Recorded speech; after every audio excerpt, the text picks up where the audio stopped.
Most gardeners think dry leaves are the slowest thing on earth to break down.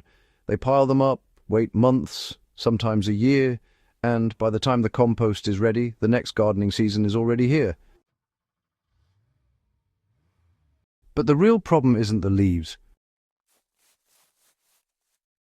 The real problem is that most gardeners are missing the one thing that actually wakes compost up and turns it into living soil. When dry leaves just sit there, they're basically carbon skeletons. No moisture balance, no active microbes, no nitrogen to feed the bacteria that actually digest plant matter. And when that happens, the pile just stalls. You don't get heat, you don't get decomposition, and you definitely don't get the rich soil your plants need. One of the easiest ways to know if your compost is actually alive is temperature. That's why I always keep a compost thermometer in my pile. The one I use is the Reotemp 36-inch Fahrenheit Backyard Pro Compost Thermometer with digital composting guide, because it lets me check the core temperature without digging the pile apart. Compost that's working should climb into the 130 to 150 degree Fahrenheit range pretty quickly. If it stays cold, something's wrong. I'll leave the exact one I use in the description if you want to check it out. Now, here's where things start getting interesting, because the secret to waking up dry leaves isn't complicated, expensive, or even something most gardeners think about. And when you pour it over a pile of dry leaves, the entire compost system turns on almost overnight. You know, the biggest mistake gardeners make with fall leaves is bagging them up and tossing them out with the trash. Most people, well, they treat leaves just like trash, without really thinking about the value those leaves can bring to the garden. They rake them into a pile, maybe mix them with some grass clippings, and just kind of hope that nature will take care of the rest. But dry leaves are extremely high in carbon. Some leaf piles have a carbon to nitrogen ratio close to 60 to 1. Compost microbes work best at about 25 to 30 to 1. So when your pile is made mostly of leaves, microbes literally starve.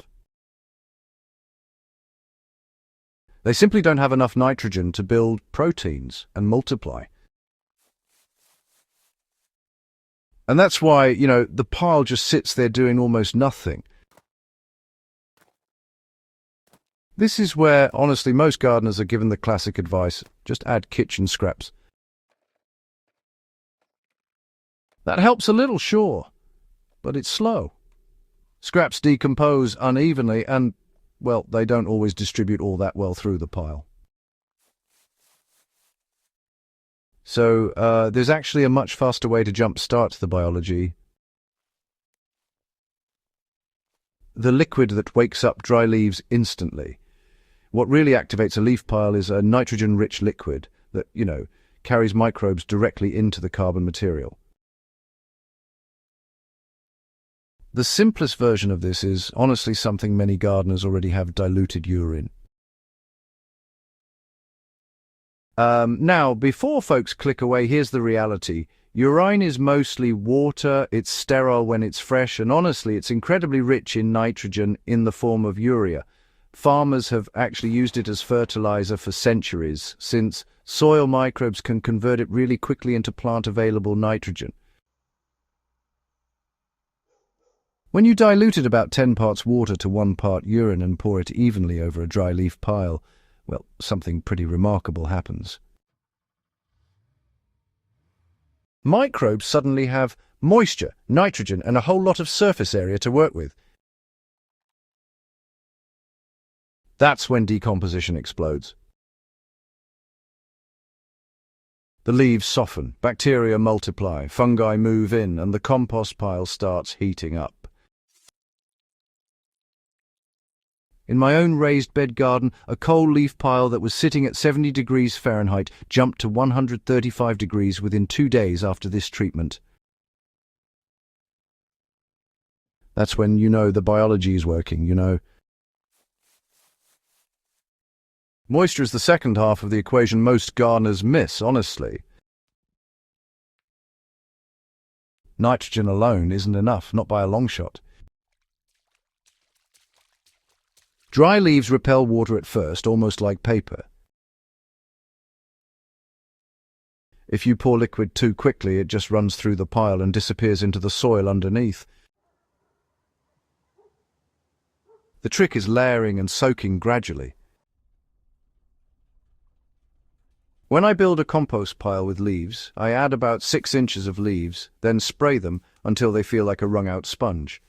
Then I pour the diluted nitrogen solution across the surface. Then another 6-inch layer. Then repeat. So this allows the microbes to colonize the entire pile instead of just the bottom. Within 24 hours, the microbial activity begins climbing. Within 48 hours, the thermometer usually starts rising. And if your pile reaches around 140 degrees Fahrenheit, that's the sweet spot where decomposition moves incredibly fast. The hidden ingredient already sitting in your garden.